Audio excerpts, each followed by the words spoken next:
Season 3, Episode 34 of the Decoded Podcast. And let's just say Chris and I have had some, our on-ramp was, it was interesting. A lot of emotion, a lot of reflection. This has been an interesting week in the world. The last 2 weeks have been really interesting. And I'm just going to jump right into talking about the sadness and the joy that I experience each day. And I'm experiencing it at a heightened level because of the fact that I've taken my armor off. I've taken off my emotional armor that's been on for so many years for so many different reasons. And now that the armor's off and sitting in front of me, I can see it. My highs and my lows are like, I'm so hyper aware of them because I've not felt like this since I was a kid, maybe. And I can provide an example, a simple example. So sadness, and I'm not going to go deep with what's happening in the States yet, but I do have something to say about that. My son, my youngest, is on a rep baseball team. And when everything came to a halt, he was in the middle of winter, spring training. And we had ordered his uniform. We had ordered all his new equipment for this season. And we got the email the other day that the equipment's in and the uniform's in. Come and pick it up. So I go and I pick up his equipment. We bring it home, and all his equipment was in his baseball backpack. And I had seen it because in the store I had to take it out and make sure everything was there before I left. And we got home, and my son said, "Hey, Dad, I'm gonna look through the bag, but I don't want to do it tonight. I want to do it like when I have more time and I'm more intentional and purposeful." I said, "No problem." Yesterday, he said, "Hey, Dad, can I open the bag now?" I said, "Yeah." And I don't know why, but I grabbed my camera, put the tripod on, and turned. I was recording him doing it. And as I was recording him opening this bag, pulling his new hat out with his number on it, pulling out his jersey and his warm-up equipment and stuff, he had a big smile on his face. "Look, Dad, look at this. I'm going to put this on. I'm going to try this jersey on with the hat on." And in that moment, he was feeling such an extreme joy, and I was experiencing such an extreme sadness. I was reflecting on the time he may never have with that uniform on, with his new friends and his coaches and the new experience and the physical challenges and the emotional challenges that come with playing a sport like baseball. And I was thinking I was so sad. And I was doing my best not to show any of that, but honoring myself at the same time. So being living in my moment, but not interfering with his moment. And then thinking that I captured it all on video because I want to remember, I want the happiness, I want the joy, but I'm tired of denying the emotions that come with certain experiences. So it was a really interesting, visceral moment for me of the joy and the sadness coming together and me acknowledging both and having that armor off, because for years I've had the armor on, which has, I believe, caused long-term difficulty for me. And what I'm experiencing these days is with the armor off, I'm experiencing sadness and distress in the moment rather than prolong it for a later time and letting it interfere with how I live my life in a long-term approach. I feel like every day I'm feeling like a sadness for one thing or another, and then I'm looking for joy. Yesterday, I captured a picture of myself working at my computer, and I posted it on Twitter, and the message I posted was like, this is me right now. This is me working. This computer is my lifeline to colleagues, friends, anybody I don't live with, but it's not right. And I literally posted the picture, and my message was, I want to, I want to put this out there. So like, I feel like I'm working with other people, just like in a school. It's nonstop. There's things happening all the time. And I've been craving that a little bit. So in my weird way, I took a photo of me working, posted it, and said, "Hey, I just want this out there so that I'm with other people. I'm working with other people, just like it feels like in a school." And so the sadness was sitting at my dining room table working by myself, but the joy came from pushing it out there and saying what I needed to say about it. And it's just one of those things. Am I just experiencing, is this what happens when you don't wear armor all day all the time? That things, you live your life and you have ups and downs. And I acknowledge that sadness. I do not want to dismiss it. It's part of my experience. I feel just sad for certain things, and then empathy kicks in and I feel empathetic for, like, my son and the joy of putting the stuff on. I even said to him, "Hey, let's grab a picture of you wearing your uniform." Because if he doesn't put it on, we're never going to have like a documentation that he was on this team. And I'm also happy that people aren't putting kids and coaches into situations where they're at risk. We will return to all that when the time is right. And I truly believe that. But I think I'm finished dismissing my sadness. I'm going to balance it with the joy that comes with that sadness and the sadness that comes with the joy.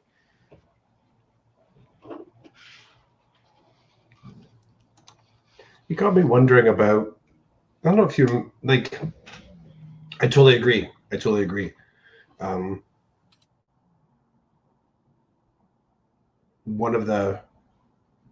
I think one of the things I struggle with is extended periods of flat affect. Like, I just feel kind of, that disconnect lasts. That disconnect starts to feel like something. I mean, when you, as you say, you drop the armor, but when you stop and you notice, it's kind of complex mixture of distraction, self-reliance mixed with self-preservation, hyper focus, and having my attention constantly drawn,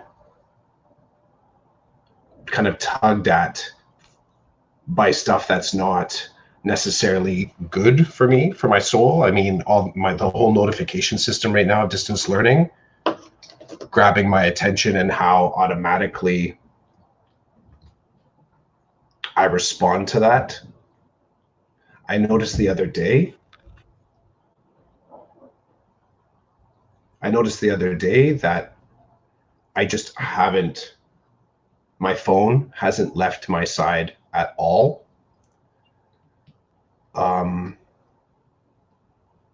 I've noticed that I'm,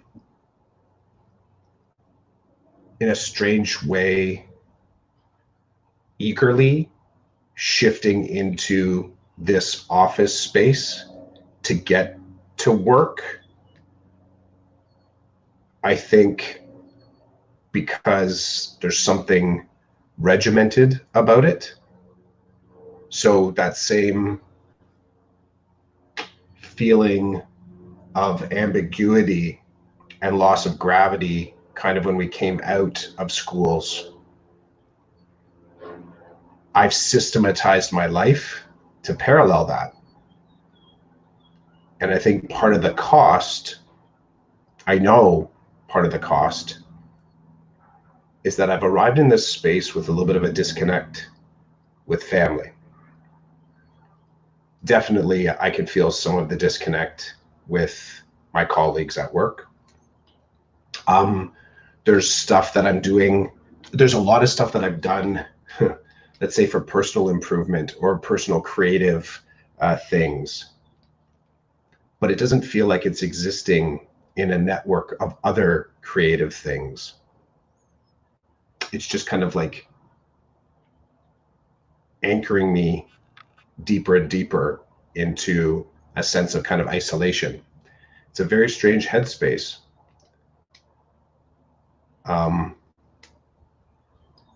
And the patterns of going through the week and doing the work, I can see I'm gifting these habits to my children as I walk away from them at their table, sitting in front of their computers, doing distance learning. Theirs is the complement of distance learning to the distance teaching that I'm doing right now. And I think this past 2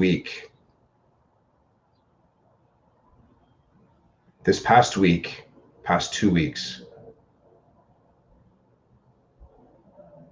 have been a time where I should have been working harder to stay with my children, to appreciate the kids. And I think I missed that.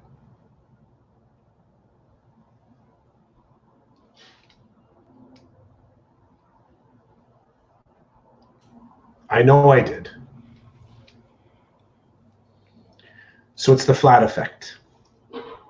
It's that weird professional, I got this, maybe dad style, maybe man style, definitely me style way of coping and getting through the week. And when I saw your picture, I felt that flat effect. I was like, I bet you I look like that. Because I feel like I look like that.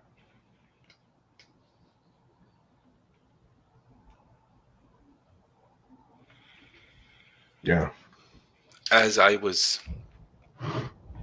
trying to capture some moments of my day. I'm trying to capture moments of my weekend. I had this great conversation with a vice principal in my system, Jamie Rodrigue. Big fist bump to Jamie.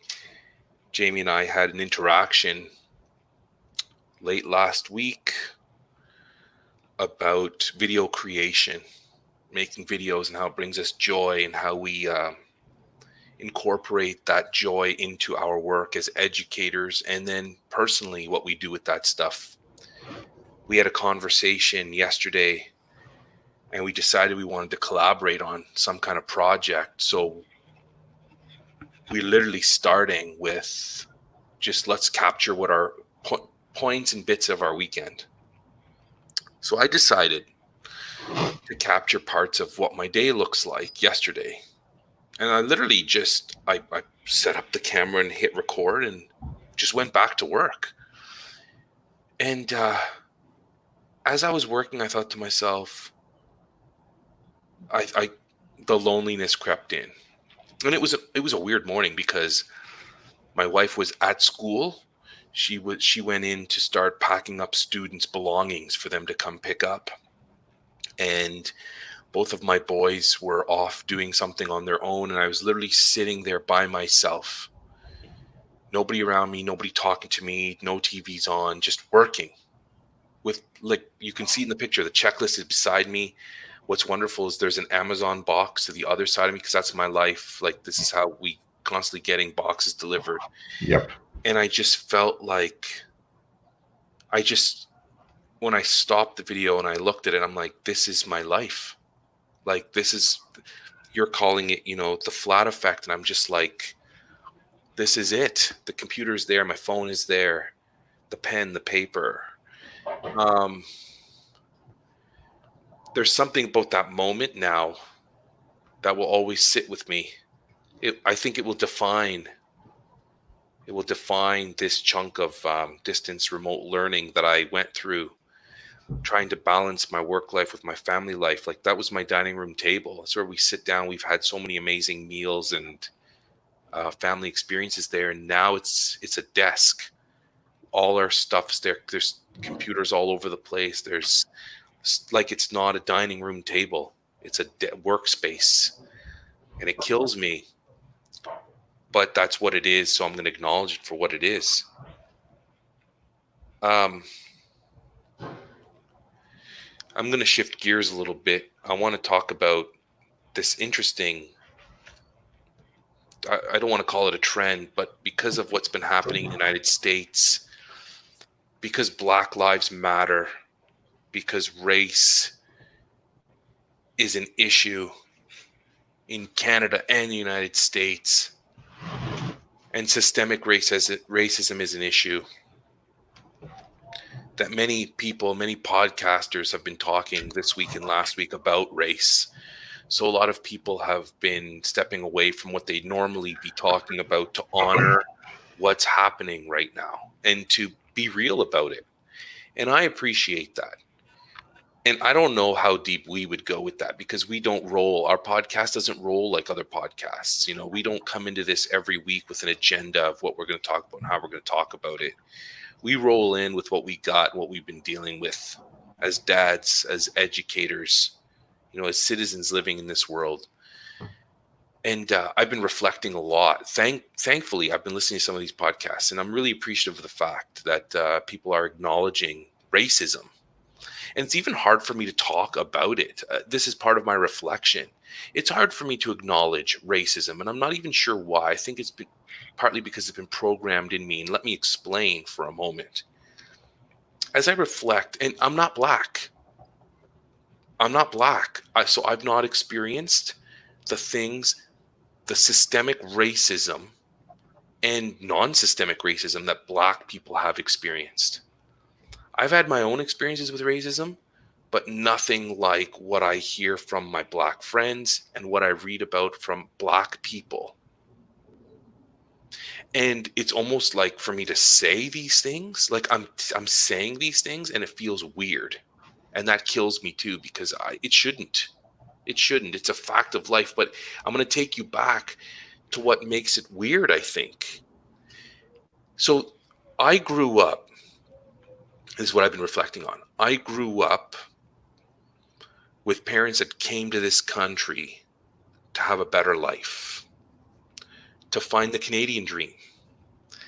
And my whole life, as far as I can recall, my father would always tell me, he would always say to me, "You're Canadian, so don't let people tell you otherwise." Because I do remember when I was a kid, people would always, the big thing was, go back to where you came from, which is kind of resurfaced now. But it was always like, well, you don't belong here. Go back to where you came from. And it was sometimes said outright, and sometimes it was inferred. And my father would deal with that by telling me, you are as Canadian as they are. You were born here. You go to school here. You are part of the culture here. And my father never told me to let go of my home culture, but he always did push the Canadian culture, which is, you know, is a mix of everything. And because my father, those were the messages he would give me that I then took and I integrated into who I am. And I realized that I've spent my life learning how to operate within this system, understanding or trying to figure out the ins and outs of the system to benefit from it.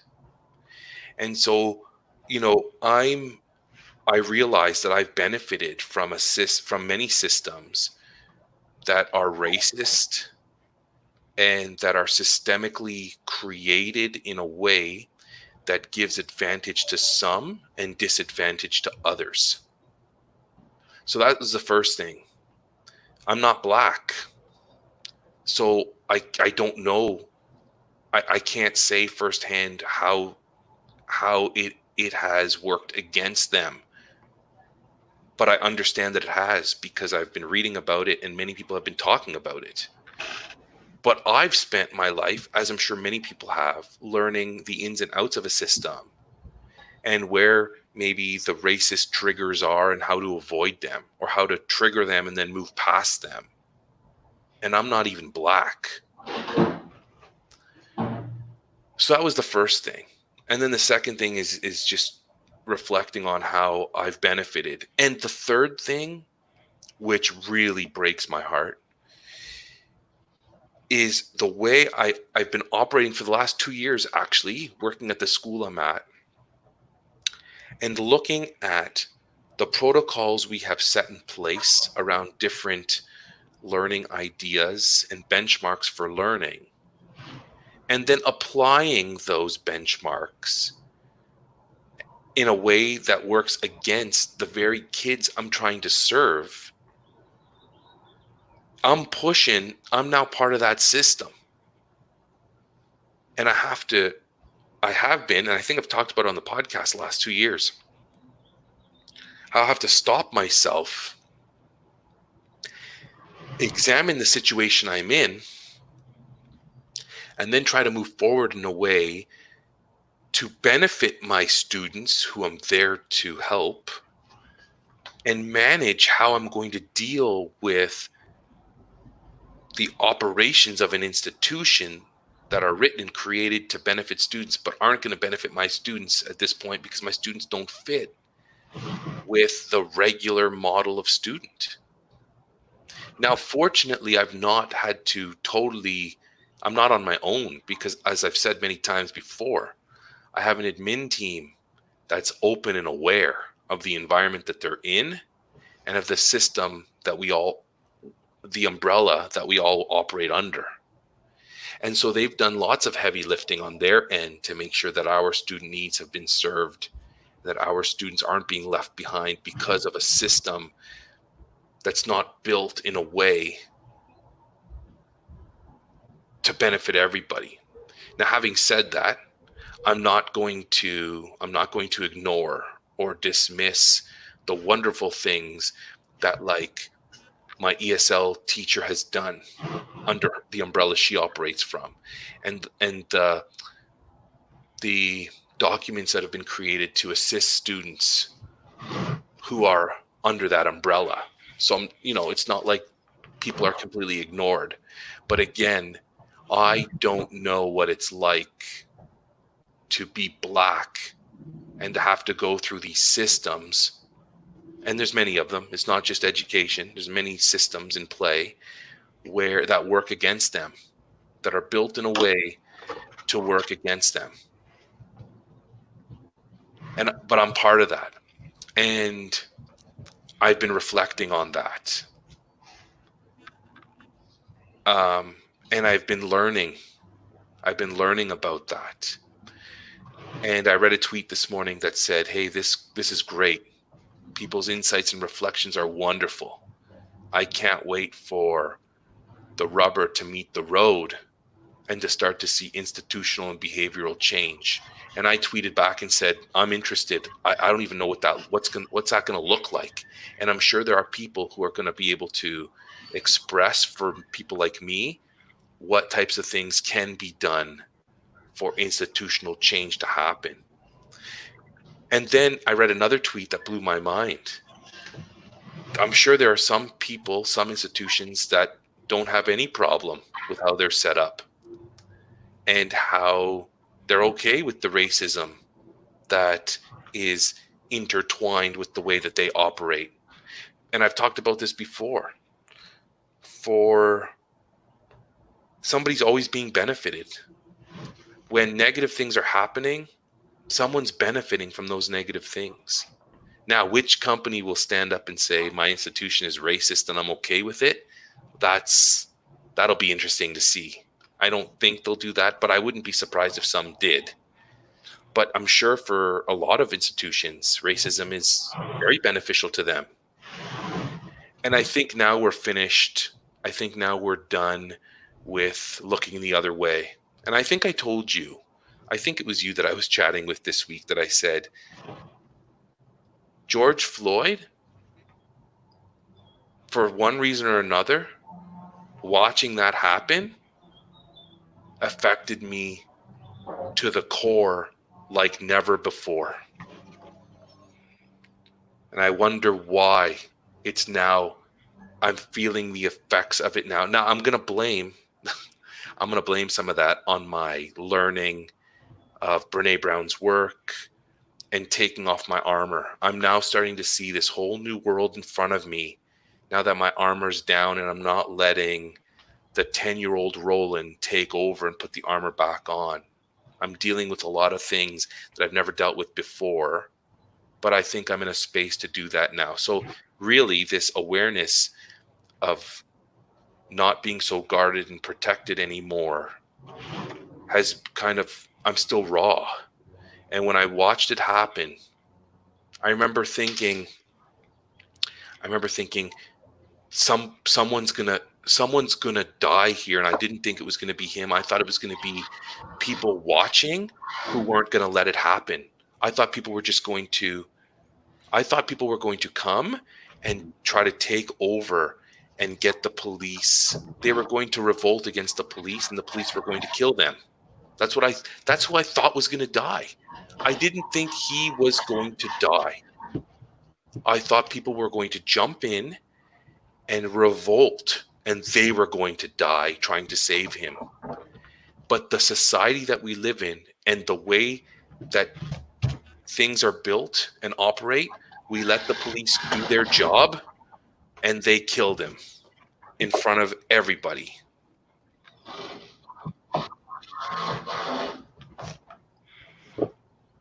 And that has right to the core. Think about that for a minute. I'm sitting there, I'm like, oh, okay. So there's going to be some bystanders who are about to get shot. No. The bystanders, they stood there and they respected, it's a wrong word, but they allowed the law to do its thing. And as they permitted the police with their authority to do their thing, the man died right in front of them. And here's the other conflict I have. I've always considered myself pro-police. But I'm not pro that. And the things I'm seeing, that Twitter thread I sent you about this one person who's been accumulating a thread of police brutality, it's unbelievable to me. It is just killing me. And I think it was you and I that had the conversation about, we grew up being told that police are helpers. They are community helpers. They're here to protect us and to serve us. And then we watch them assault people who haven't done anything wrong. Now, mind you, the argument is there. Hey, you're going to go to a protest, you're going to get into a cop's face and yell and scream and intimidate, you're probably going to get hurt. That's a very childish way of looking at the situation. That's what happens to kids. It's not supposed to happen to adults. There's a reason why people are angry. But every day, and there's more good cops and bad cops. But to see these police do these things in Buffalo, this old man was approaching some of the Buffalo police and they pushed him and he tripped and he fell, hit his head, started bleeding and was unconscious. And when one police officer, one of the ones who was pushing him, went to check on him, the other police officer grabbed him and kind of held him and pushed him like, keep doing your job, you're not stopping. And I'm like, oh my God. So we've lost our humanity? Like and he just fell over, like they pushed him and he fell. Gets a concussion, cuts his head. And then in their release statement, they say that he tripped. I can't do this, man. This is not cool for me to see this. So, but I can still be pro-police and be pro-people, because there's many police officers that are not doing this. There's many police officers that are taking a knee with the protesters and walking with them, and people are peacefully protesting. And you know, I'm not into rioting and looting, but people are mad. Some of it's being produced as part of the show, and other people are doing it because they are legitimately angry about what's been happening to them for hundreds of years. Like, there's a lot going on here. There's a lot going on here, and I've been reflecting on my place in it. And so I'm looking forward to seeing what I can do. And I think I've been doing it. I think people in my building at school have been doing anti-racist um, work for a long time, pro black, because our students are black. The majority of our students are black, and I believe that I go to work every day and I see them and I acknowledge them and I honor them and I teach them, because I want them to learn and I want them to go do something wonderful with their life. But these 2 years at this school, I've spent a lot of time reflecting on how I've grown up, on how I've been trained to operate and behave. And I've caught myself being part of the system that I grew up in, that I became part of in order to become who I am today. But now I get to hit the pause button or the stop button, and I get to think of my students in front of me and what I need to do to help them move forward. And if the system gets in the way, then that's when I need to lean on my leaders. I need to lean on my admin and say, this is what's happening. This isn't going to happen. But I've not really had to do that because they've always been 2 steps ahead of me. They've always been 2 steps ahead of me. Even with the boundary changes, they were 2 steps ahead. They were talking to the right people, saying, you need to look at this situation. You need to look at our student population, who we are, what we look like, and make a decision that is not. Now, they didn't say this, but I'm saying this now reflecting on it. That's not racially obtuse. That honors these people as people. That remembers that, yeah, they are black and they are refugees and they are proud to be part of our school community. But we're not going to use all that against them in making these decisions. We can't. There's my rant on race. I don't know what else to say other than my ears are open, my eyes are open. I'm ready to learn. I think I've been learning. I think I've been acting. But I need to see more. I need to see what comes next. And I know I threw a fastball at you. I didn't tell you I was going to talk about this today. And I don't want our podcast to be hijacked by anybody or anything. We talk about what we want because we want to talk about it, regardless of what's happening. But I felt I wanted to reflect on my position of how I've been part of this system. And being a person of color, I've always looked for the trigger points in order to either get past them without being seen, or to trigger them on purpose, but to benefit me and not really think about others behind me or the people that were in front of me. I'm going to tell you one more thing that has been weighing heavily on me. When I was in university and I worked at the university, I was security as part of the summer program. And one of the young ladies that worked with me, of Asian descent and had a Chinese name, but was adopted to a white family. And one day, I don't know how this came up, but she grew up along the same lines as me. Her parents told her, "You are Canadian, like the rest of us. We're Canadians." And they tried to honor her Chinese heritage, her Asian heritage, but it was hard because they had adopted her and they were white, and she had white brothers and sisters. And one day there was a mirror, and it was funny because every time I get my gear on, I put my belt on with my radio and my keys, and I'd check myself out in the mirror. A stupid, vain thing to do when you're, 21, whatever, right? And she came over and she checked herself in the mirror. These 2 ethnic people are looking in the mirror, and I'm like, "What do you see?" And her response was nothing like what I thought it was going to be. Her response had nothing to do with her Asian heritage or her physical Asian features. And now I look back on that time and I'm flabbergasted that her response was a simple, it was simple in its approach, but the honoring of her, she didn't see her color. I didn't see my color. We didn't see color. So we denied all that. Now I look in the mirror and it's all I see. But I'm okay with it, right? But part of that's because the armor's off.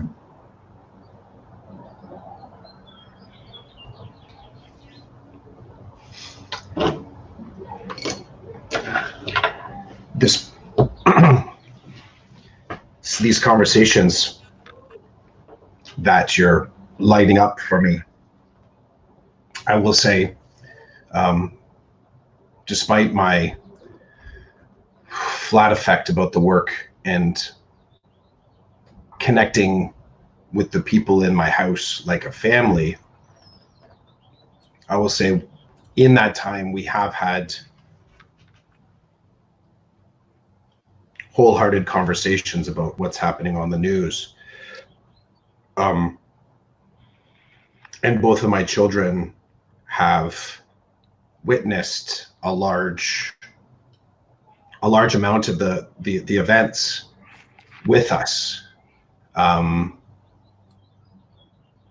Seeing what's happening in present time, very close to the point that it's actually happening, has had impacts on my children. They're in and out of the room when the news is on. They've seen the images on TV.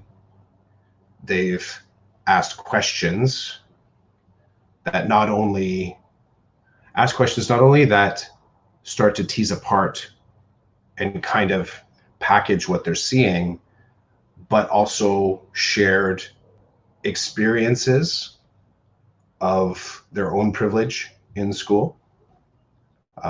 My daughter is a little bit more savvy to it. She makes pretty quick step connections from how humans treat humans, and is starting to get a sense of the different ways that's lensed through time and across different communities. But she has shared stories this past week about seeing and hearing and standing by when friends, colleagues have been treated less than human.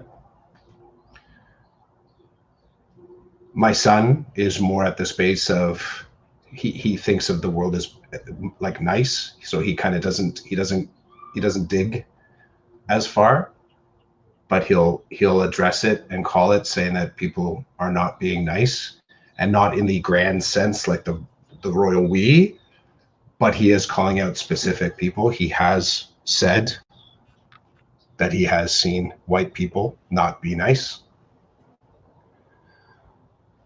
And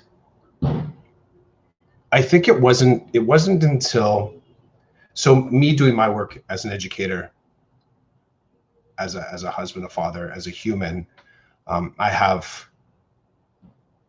have spent the time learning and seeking invitation into spaces from wise people that have lived experiences that I don't have access to unless there's a relationship there and they are willing to speak to the specifics.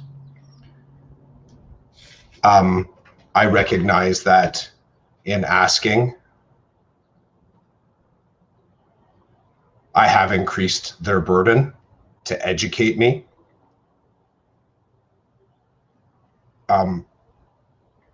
And one of the things that has come out of these, I guess, the work is looking for the spaces in my day where whiteness is the default. And this was it was a way of thinking that I think was crystallized yesterday. I was a participant in one of the one big question sessions with Kike Ojo Thompson, Pam Agawa, Debbie Donsky, and Paul Gorski were the panel, and their approach. They've been doing conversations for the last few weeks. The one big question that they were speaking to as a panel centered around educational systems and how, like, for one big question, it really was. My takeaway is how do we address this within the education system? And one of the things that as I listen and as I learn, I'm trying to find the ways where I notice my own gaps between my experience thus far as a white male, what the research and the lived experience is telling me about the parallel story that's been going on right there beside me, and then looking for my access point to start to have conversations, like sort of taking it in measured steps as to what I do next. And that concept of looking for the spaces where whiteness is the default has kind of become a really large lens for me to use right now. And on one hand, it seems like a simple lens to use. And then you start to find the spaces. And I kind of get to a second question, is that, looking for whiteness as a default within systems. And I accept wholly that education has racist systems within it. I think many of our social institutions do. So then my question is, what are the high impact strategies to not only disentangle the racist systems from the social institution, but also how to disentangle different social institutions from each other? And one of the examples that was brought to light in the conversation last night was around law enforcement being within schools. And right now, we're seeing that there are racist systems within law enforcement. Right now, we are seeing the racist systems within education. And my personal inquiry now, in order to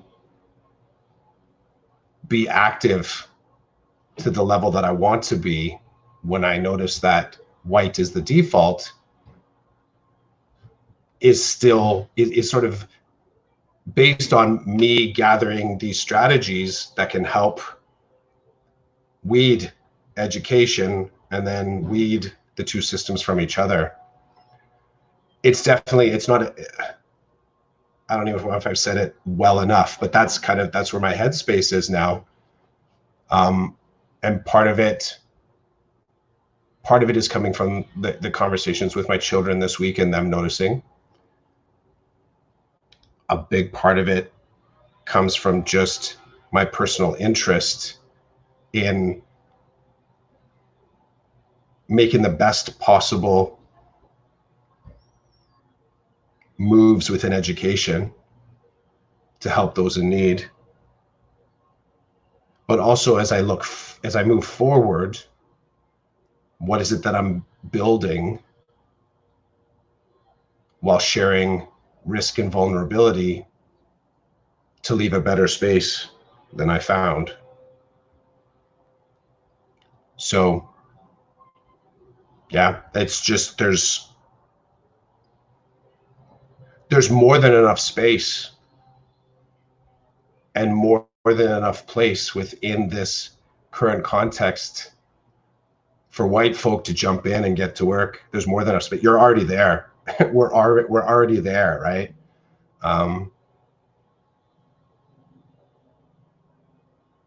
Decentering and getting to work will be my next step in September.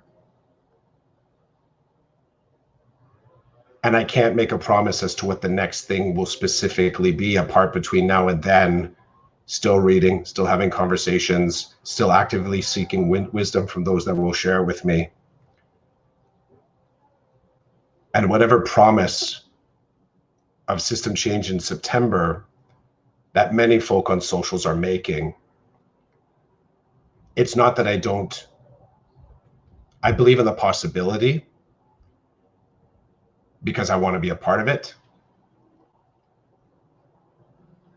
But some of the posts, I don't know if I believe in their participation. And until, action is taken, I don't know if many people will. So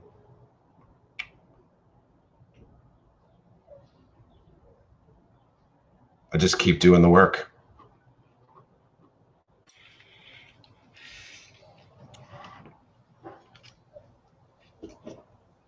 I wonder how many people won't decenter. Many.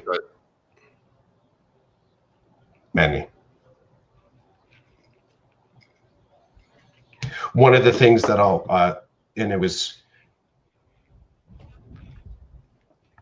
it's a soft stat, but the presentation last night was expanded. So the numbers that they were gonna, I managed, as soon as I saw it pop up on socials, I'm like, yeah, I want these people's wisdom. I need to learn in this space. And then I saw stuff popping up, I've been waitlisted. So they started to create a wait list. It was a Zoom meeting. And then they expanded it. So they went from one number to the next. And then at some point in the conversation, it was mentioned that 25% of the participants weren't there yet.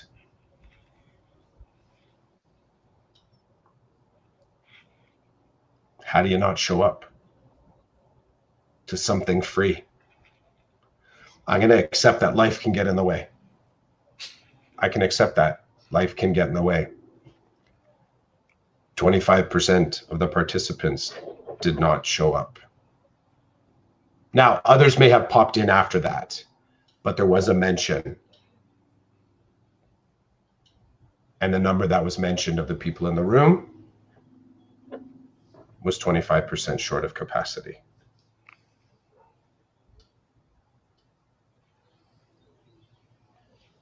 So when you say, will people not engage? Yes.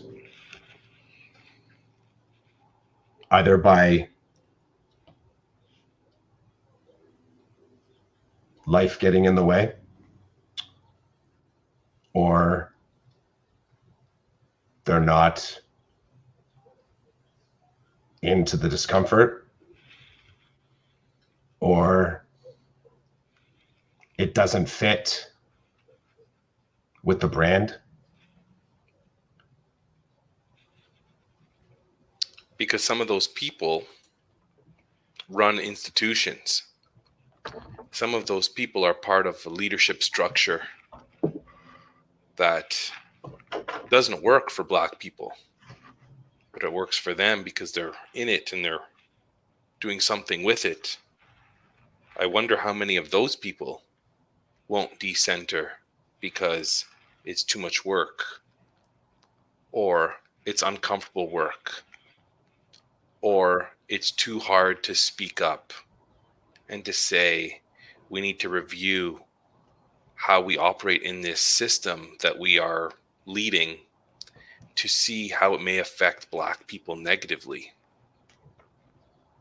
That's what scares me, is that for the everyday Joe Blow, it may be very non-consequential for them to not decenter. Even saying that doesn't sound right? Because you got enough of those people who don't decenter, you still have a major problem. But what about the people who are already in a position of leadership to make change or to influence change who don't?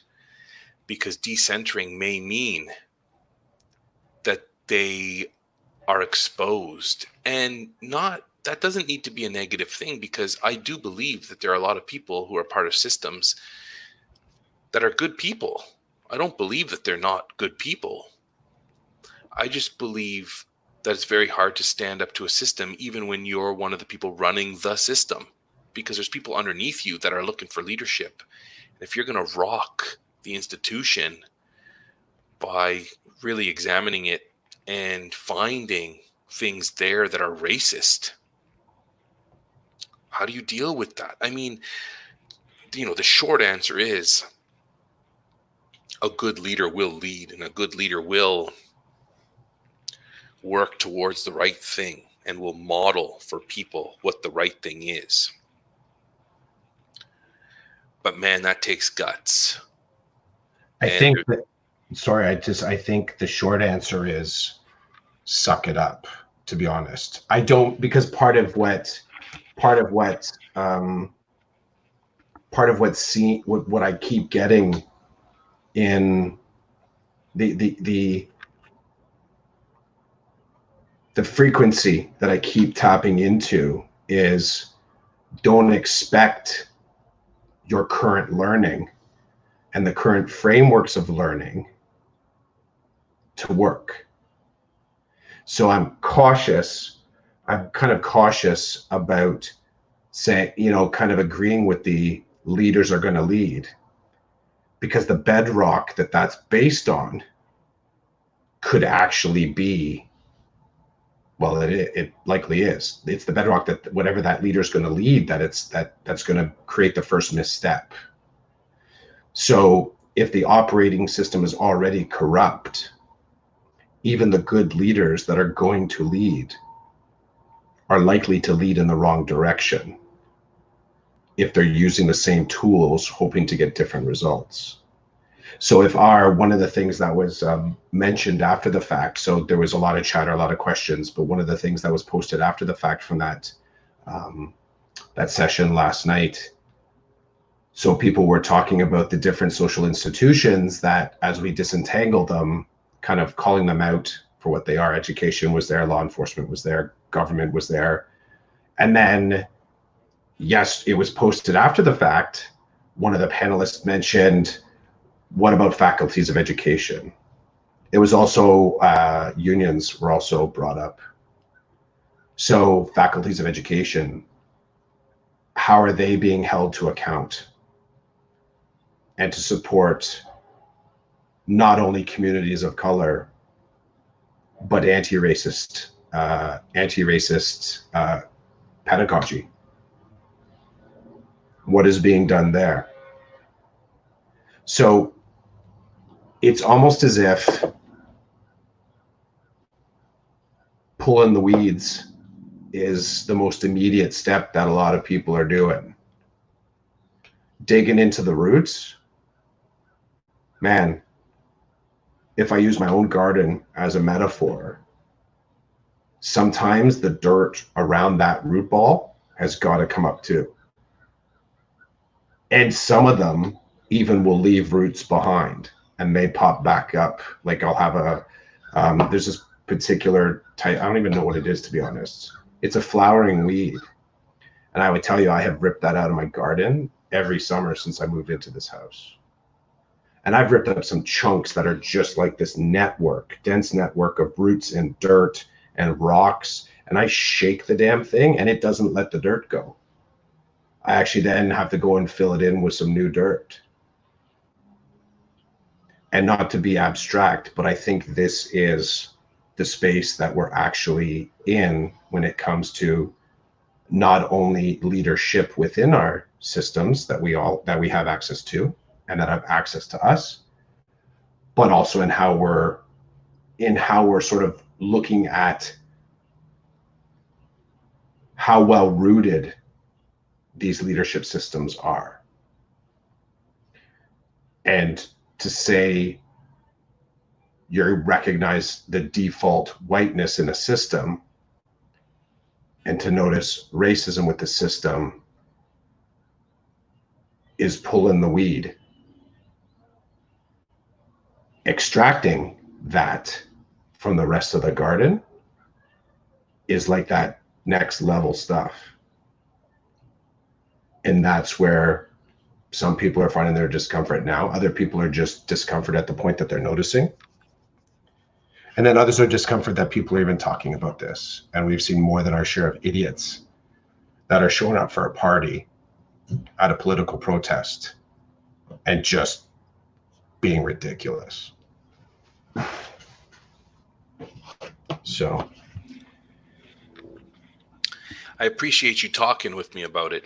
Like I said, I didn't mention that I wanted to go there. I just felt like I wanted to say something about my experience and to acknowledge that it's I'm part of that dirt, right? That's stuck to the root, that won't come off, because I've always been down there with the root. That's all I've ever known. So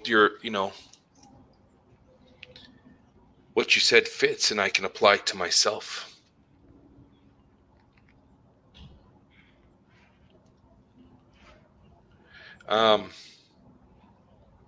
I think people got more than they bargained for today with this podcast pickup. we're not really. We didn't go short today. We're almost at an hour. We're almost at an hour. We haven't made it. We haven't made it back to the pickup size. But I do appreciate what you said about the idea that we're going to bring what's in front of us to the conversation. To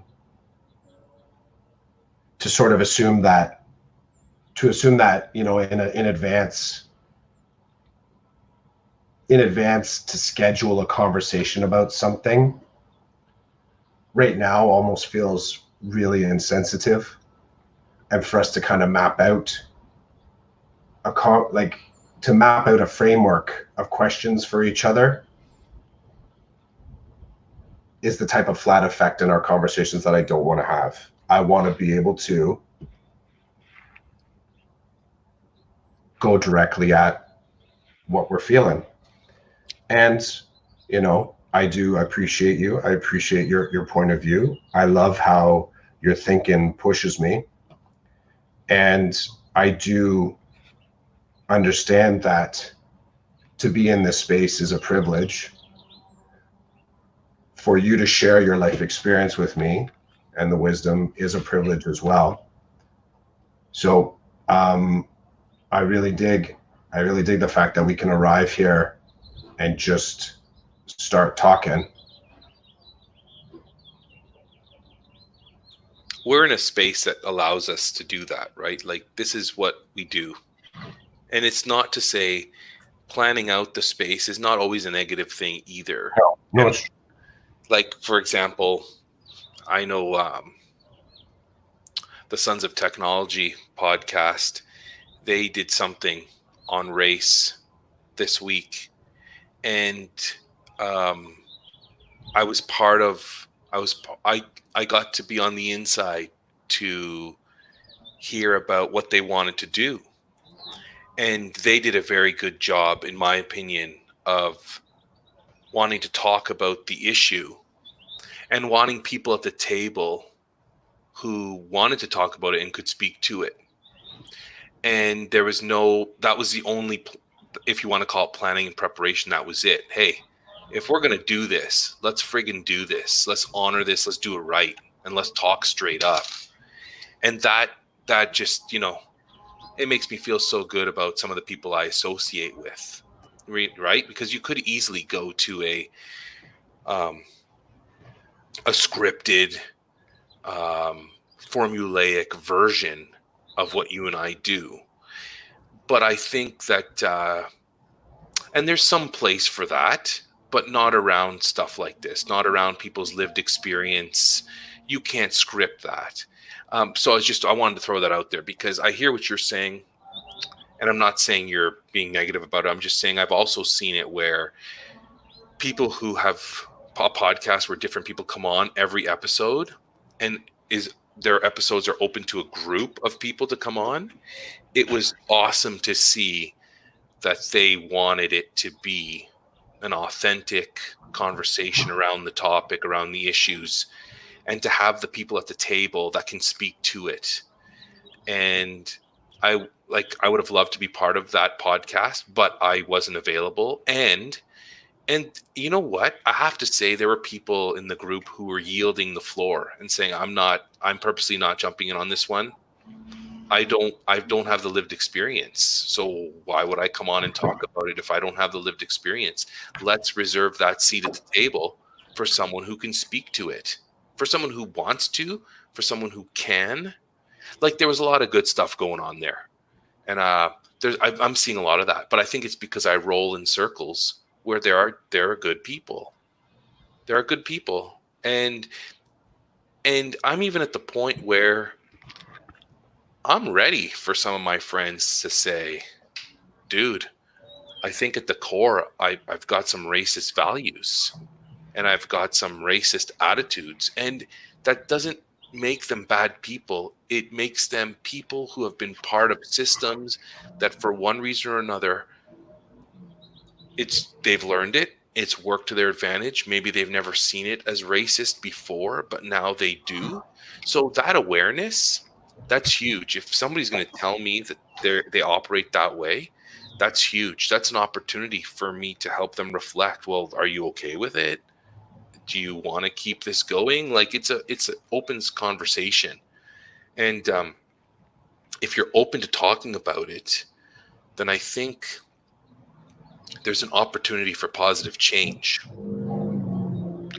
And I have great respect for, and you know this, I have great respect for people who speak their truth. So if your truth involves racist attitudes and a racist perspective, you're one step ahead with me because you're speaking your truth, and that's where I like to start, and then we can go from there.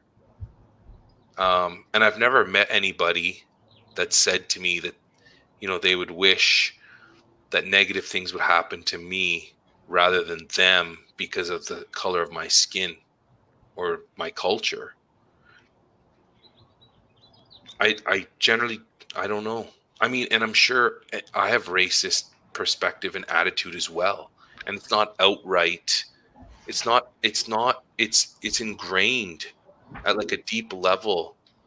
And it was probably not presented to me in a negative way. Like it was probably not presented to me that, hey, you see that person over there? They're black and they're dangerous. Like nobody's ever indoctrinated that type of thing into me. It's never been done. But I've learned along the way certain things work for me, and then if I stop and examine them, I learned that they don't work for a whole whack of other people for whatever reason. That's not cool.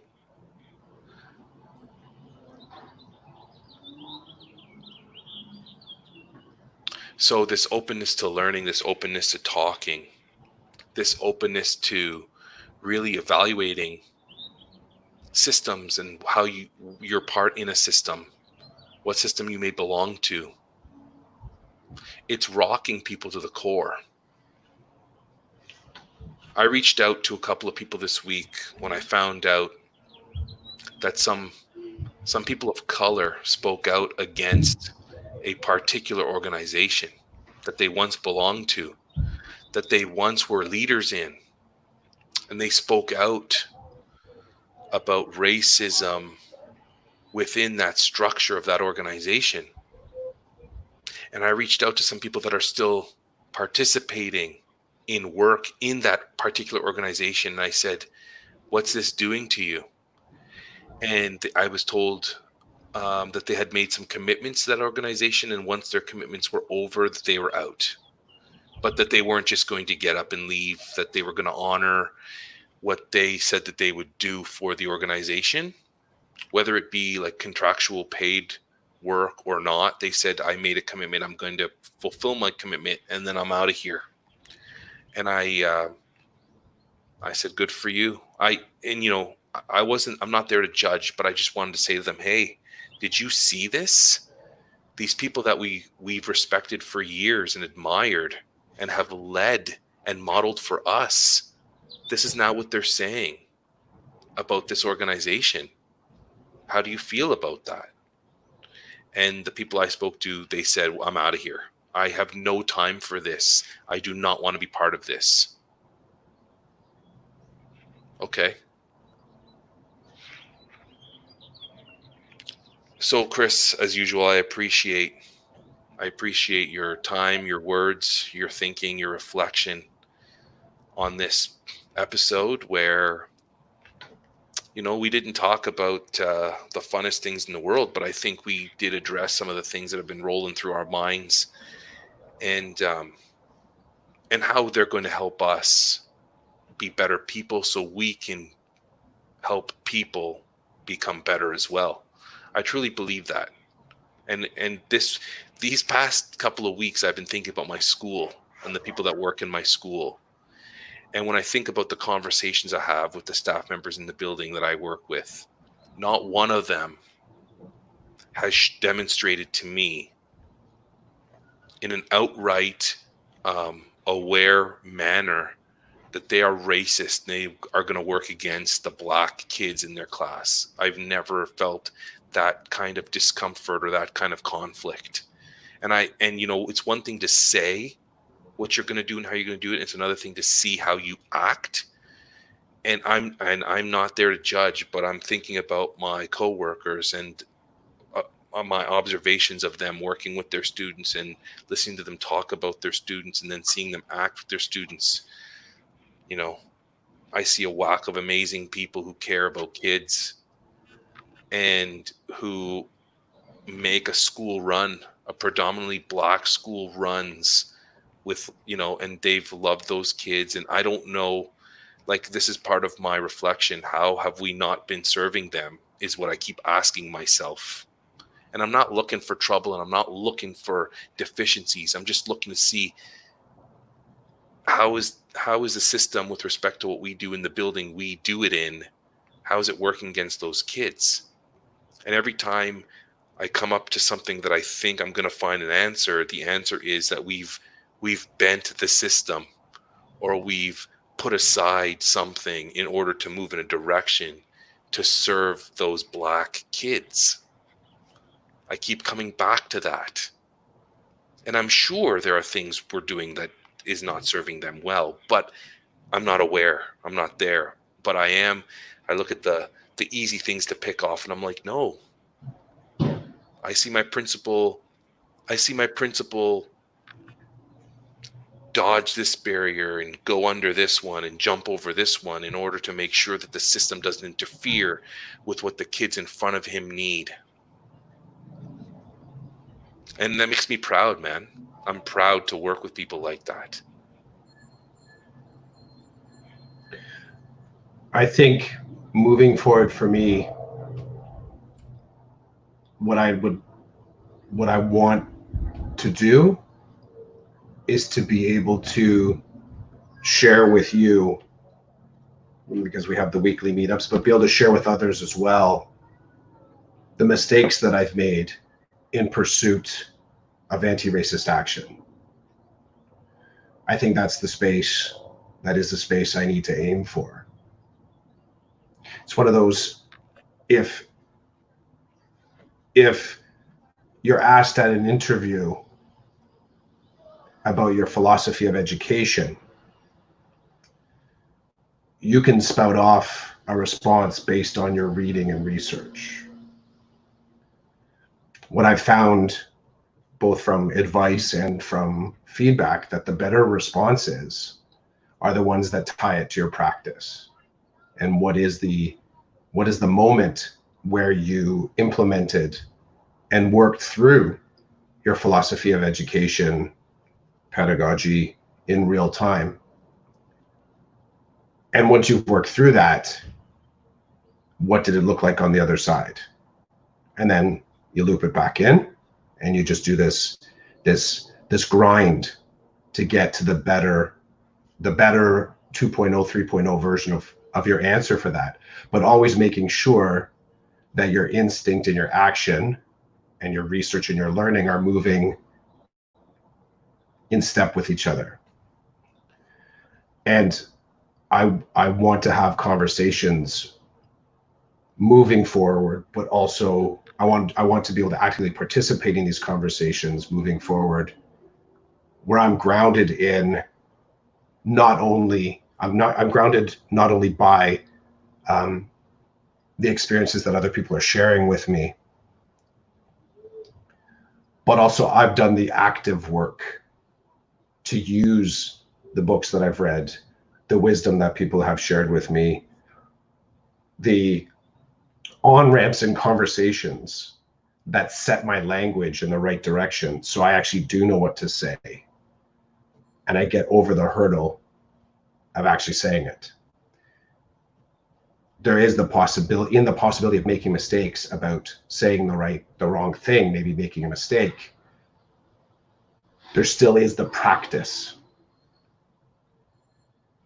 of becoming that person. And I'm really starting to see for myself, because it took me like to the age right now to, I think, have a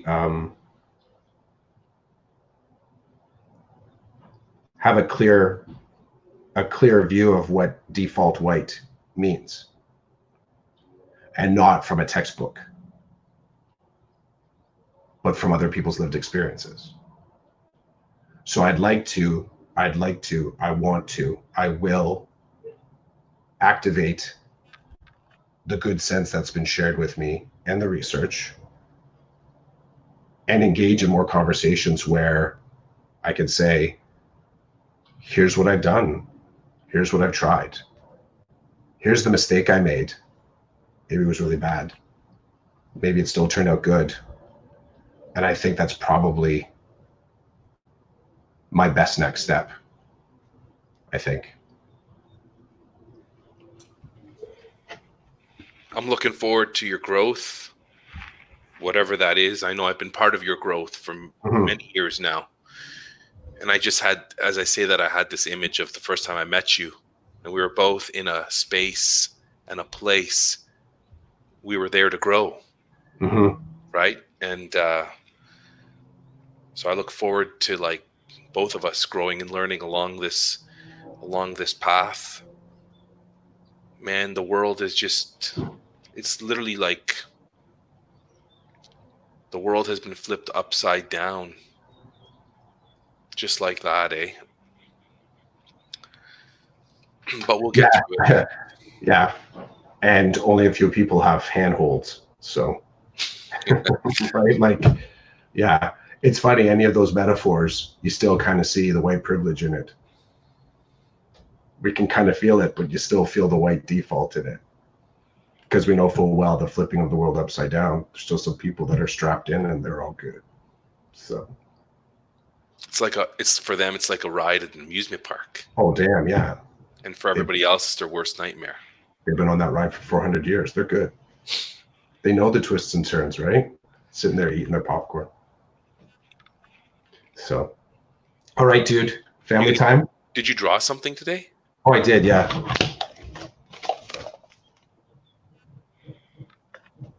Cool. Unplugged. I love it.